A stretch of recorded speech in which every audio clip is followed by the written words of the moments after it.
Hello and welcome to the IELTS Prep Me podcast. I'm your host, Vanessa Allen, and we're going to talk about IELTS and actually anything else we want to talk about in this podcast. Ask me to talk about anything that you're interested in, I will hopefully be able to talk about. But my main goal is to help you with your IELTS preparation, particularly in regards to writing. And more specifically, the essay, the dreaded task 2 essay. A lot of people struggle with understanding the questions, staying on topic, and generating ideas. So I'd like to focus this whole podcast around the writing section. And we're going to go through different questions. We're going to brainstorm together. We're going to make sure that we understand the question correctly and how you should approach the question. So that's what I'd like to be doing throughout our different episodes. And of course, there will be other episodes just about other interesting things to do with IELTS, or like I said, if you have anything that you'd like me to cover, then just let me know and I'll be happy to do an episode on that. But before we get into anything, I should say thank you everybody for following. And thanks to the members and the sponsors. It's great to see you here. Don't forget that you can follow me on Facebook, on YouTube, on TikTok. You can find me under IELTS Prep Me. So don't forget to do all the social media thingies of sharing and liking and commenting. All right, so today in this episode, we're not going to look at a writing question, but I would like to share some information about the new IELTS Online exam. Yes, that's right. We now have 3 ways that you can actually take the exam.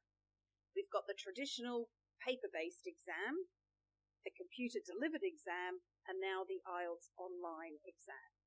Now, all 3 exams are exactly the same in terms of content, in terms of the questions, the format, everything. It is exactly the same. One is not easier than the other. They are all the same, okay? Some people ask, which is better? Should I take paper-based or computer-delivered? And that's really up to you. If you are very comfortable working on a computer, and you can type fast, then do the computer delivered test. But if you are like me and prefer paper, then, and maybe your handwriting is good, then stick with the paper-based exam. It's really a personal choice.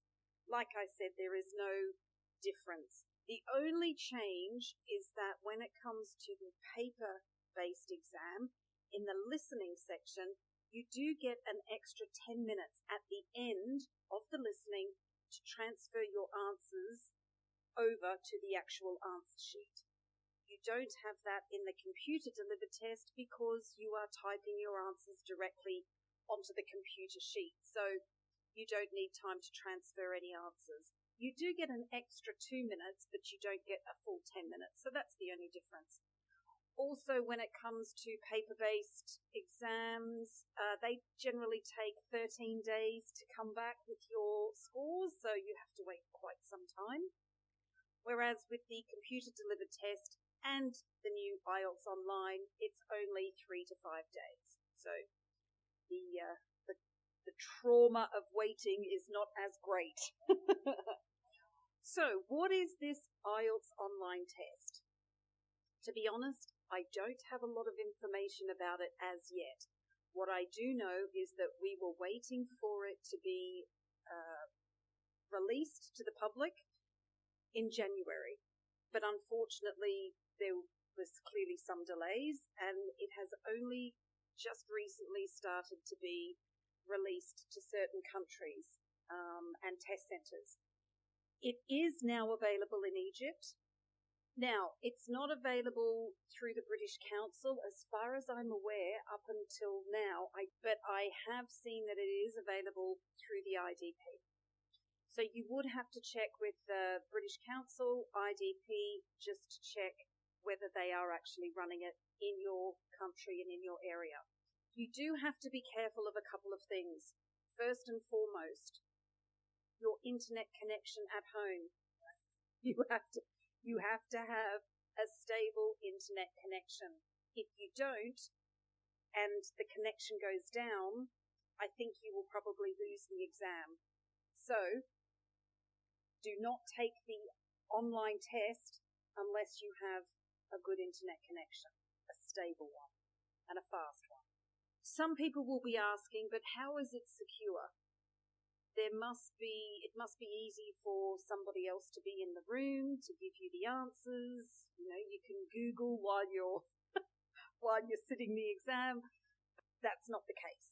There is software that you will have to download in order to take the exam, and IELTS will have gone through a lot of the security issues involved, so I'm sure they have it covered. I'm sure that there is no problem and there's no way for anybody to cheat.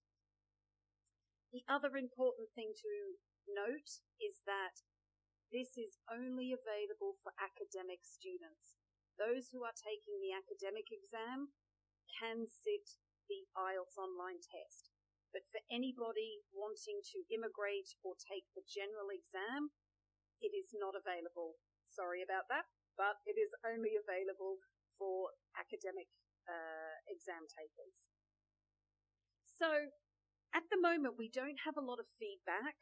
I did have one student who was going to take the IELTS online exam. He said that the speaking was on a different day, but unfortunately he had to cancel it. There was some issue and that exam couldn't take place, and there was only a couple of dates that were available. So at the moment, it's not available every single day. So again, that's something that you would have to check to see when it is actually available. But I'm still waiting to hear from a student who has actually taken it, so I can find out the whole process and the software and everything that we need to know about it. But at the moment, we haven't had that feedback. Well, I haven't had that feedback yet. So if anybody out there has actually taken the IELTS online exam, do let me know in the comments. I would be very, very interested to hear what it was like, how you felt doing it, so that we can share that with all our other listeners. So basically, you've got 3 options now, and you just have to find the one that is the best for you, that's going to suit your timing, your location, and also how long do you have to wait. So those are the 3 exams. If you have any questions, do let me know. But really, that's all I have to say for today. That's it for the episode.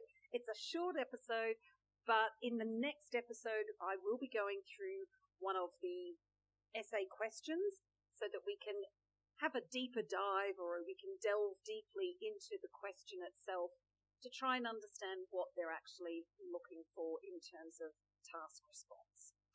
So thanks for joining me on this podcast. I look forward to our next episode, and until then, keep on studying.